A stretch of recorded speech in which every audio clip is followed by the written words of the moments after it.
Welcome to the deep dive. We've got a stack of source material here, and today we are going deep, really foundational. We're talking about the hidden architecture of reality. So our mission for you, the listener, is to really get your head around this idea that everything you interact with, software, legal system, your own company, it's all built on these five irreducible layers of architecture. Yeah. We want to give you a kind of diagnostic tool, a grammar for reality that our day-to-day language just obscures. And that obscuring, that's really the core of the problem, isn't it? We mistake the visible stuff for the rules that are actually running the show. I mean, think about it. When the economy has a meltdown, everyone talks about supply shocks or, consumer confidence. Phenomena. Exactly. Not First phenomena. yeah. But as the legal scholar Katharina Pisto points out, the things that really determine our economic reality, they aren't just supply and demand. They're the architectural decisions baked deep into the legal code. That code is the architecture. It's what decides what can even exist and how it's allowed to behave. So we've been staring at the weather report and thinking we understand the climate system. Precisely. It's what we're calling a conceptual collapse. Our language, just everyday English, it smashes these fundamental concepts together. For instance, we treat ontology, which is this constitutional act that says what kinds of things can exist. We treat it like it's just substance, which is, just the stuff we see. Or we confuse the mechanism with its manifestation. We look at the running system and think that's the whole story. And that confusion, that's what makes systems feel so broken or impossible to fix. This is layer confusion. You see it all the time. Oh, like trying to fix a deep structural problem in an organization by just buying new software. Right. And that software will just help you fail faster. If you're trying to fix an ontological problem, a layer 1 problem with a substrate adjustment, you're spinning your wheels. So our goal here in this deep dive is to rebuild that 5-layer framework. And when you understand these layers, you grasp what we call the principle of downward causation. The idea that power flows from the deepest layers down. Yes, and that's where you have the real leverage. Okay, let's do it. Let's unpack this framework, starting right at the beginning. Layer 1. So the first move in creating any universe is layer 1, ontology, the charter of being.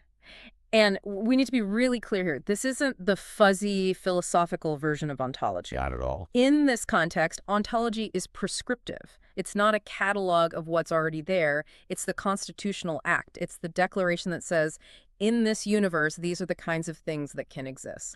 It is the absolute foundational moment. This layer decides what counts as a primitive, an element that's just a given. It sets the real distinctions. Yeah. And maybe most importantly, it says what categories cannot be crossed. It's legislative. It draws the map of the possible. Okay, so give us some concrete examples. How does this declaration actually play out? Well, let's look at law. The ontology is the declaration that a specific bundle of rights now constitutes property. Before that declaration, property, as a formal thing in that legal universe, it just doesn't exist. It's being brought into being by an act of speech. It is. And in computation, your ontology is your type system, the primitives, your integers, your strings, your booleans. If your system is built only on integers, you fundamentally cannot represent a decimal. It's an impossibility. And for an organization, it's defining the roles, declaring that a member, an officer, a director, that these things exist and have certain inherent authority. Absolutely. They're constructs. They aren't facts of nature. And this layer 1, it's the most abstract, but it's also where the most power is held. Because every single layer that comes after has to obey that initial declaration. Okay, so we've declared our primitives, but they can't just sit there in isolation. They have to interact. Right. And that takes us to layer 2, manifold, the geometry of relation. So if ontology sets the pieces on the board, the manifold defines the board itself. That's a great way to think about it. The manifold is the geometric structure that emerges when those primitives, those ontological primitives, start relating to each other. It depends on layer 1, of course. You can't have relations without things to relate, but you can't reduce it to layer 1 either. It's the system starting to take shape. So it's not some pre-existing grid we just place things on. It's the structure created by the things themselves. Exactly. And the manifold defines some really basic relational structures. Things like identity what makes the thing the same thing over time, even if it changes. Right. It defines coherence like which states can exist at the same time and which are contradictory. And it defines routing how does influence or information actually move through the system. Let's go back to the legal example. Let's really pull apart layer 1 and 2. Okay. So if the declaration of property is the ontology, Layer 1. then the manifold is the jurisdictional field. It defines where that property exists and how its rights are transferred or challenged. Property rights in London are just different from property rights in Tokyo. That difference is the manifold. It's the difference between declaring the rules of chess, that's the ontology, and defining the actual board, the 8x8 grid where the pieces start. That's the manifold. Okay, that's clear. Now we get to the engine room, layers 3 and 4. And this is where things get really interesting, because most people, they just lump these two together, and that's a huge mistake. All right, this feels crucial. We're moving from the abstract to the concrete. Layer 3, the substratic, the proto-physics of becoming. Our sources are saying this is the layer that a lot of Western thought just kind of skipped over. It really did. Yeah. And it's so intensely practical. Look, you can define all sorts of geometric structures in layer 2 and the manifold. Many are perfectly coherent mathematically, Yeah. but they're physically impossible to actually build or to run. Okay. The substratic layer is a filter. It specifies the pre-machinery constraints. It's what turns the mathematically possible into the realizable. It sets the proto-physics that any machine built on it has to obey. That sounds very abstract. Proto-physics. Why does a project manager need to care about that? Because if you design a system that violates its own proto-physics, it will break. It doesn't matter how well coded it is. Think about conservation principles. Okay. The Substratic says what must be conserved. In a financial system, it's the conservation of money. Money can't just appear out of thin air or vanish. In an IT system, it might be the conservation of a unique user ID. So it doesn't specify how you count the money, but it makes the demand that the books have to balance. Makes that demand, yes. It also enforces consistency requirements. Things like global coherence. In a corporation, the substratic is the layer that demands that the idea of a corporation is enforceable. It's the constitutional requirement, even before you've built the courts, to actually do the enforcing. And that's the critical distinction, isn't it? It is. The substratic specifies what must be enforced. The next layer, the substrate, is the machinery that actually does the enforcement. That's it, exactly. Yeah. If the substratic is the Constitution saying there must be due process, layer 4 is the actual court system and the police force. One is the requirement, the other is the mechanism. Which brings us neatly to layer 4, substrate, the machinery of enforcement. This is the nuts and bolts. This is what engineers and lawyers and, administrators touch every single day. This is the physics engine. It takes the geometry of the manifold and it enforces it under the constraints laid down by the substratic. So in the legal world, the substrate is the tangible stuff. The courts, the land registries, the cops. It's the machinery that makes a contract actually binding.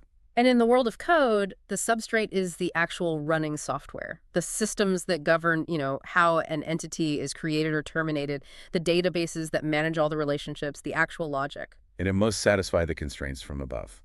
If your substrate, your software, lets information be deleted without a trace, but your substratic demands information conservation. Then your whole system is fundamentally broken. Broken. Doesn't matter how slick the user interface is. And that finally gets us to the top, to layer 5, which is the most obvious, but maybe the most misunderstood. Substance, the instantiated universe. This is what we live in. Experienced reality, the market turbulence we mentioned at the start, the actual product you buy. This is substance. And it is so important to keep layer 4 and layer 5 separate. The substrate is the engine, the judicial system. Mm-hmm. The substance is what that engine produces. It's the actually functioning corporation, the stock that gets traded, the lived reality of the workday. Exactly. Substance is the result. It's emergent. Emergent, meaning it shows patterns and behaviors like a company's culture or market cycles that you wouldn't necessarily see just by reading the legal code or the software code. Precisely. If the substrate is the traffic control algorithm, the substance is the actual traffic jam. You can't understand the jam just by reading the code. Yeah. You have to watch the emergent reality. Okay, so that's the 5-layer stack, which gets us to the big so what question. I mean, it's been dense. Why does a listener need this very specific 5-layer framework? What's the payoff? It's the only reliable diagnostic tool you'll ever have for system failure. It all comes back to that principle of downward causation. Ontological decisions, layer 1 decisions, they constrain everything. Everything. If you change layer 1, you change the whole universe. If you just try to change something at layer 5, the substance level, It'll just get pulled back into line by the deeper architecture. immediately. So if your company is failing because the roles are badly defined, That's a layer 1 ontology failure, and you try to fix it with a new HR policy A layer 5 intervention. or a new ERP system, a Yeah. layer 4 tool, you will fail every single time. That's layer confusion, It's got to be the most common and expensive mistake people make. without a doubt. You have to operate at the level of the failure. An ontological problem needs an ontological solution. You have to redefine the categories. A substrate problem needs better machinery. And this framework, it also shows you where the real power is. People focus on the CEO, who's a layer 5 player, or the laws on the books, layer 4. But the real deep power belongs to whoever wrote the ontology, whoever designed the substratic constraints. Which leads to the final, really big consequence of not seeing this: false naturalization. Yes.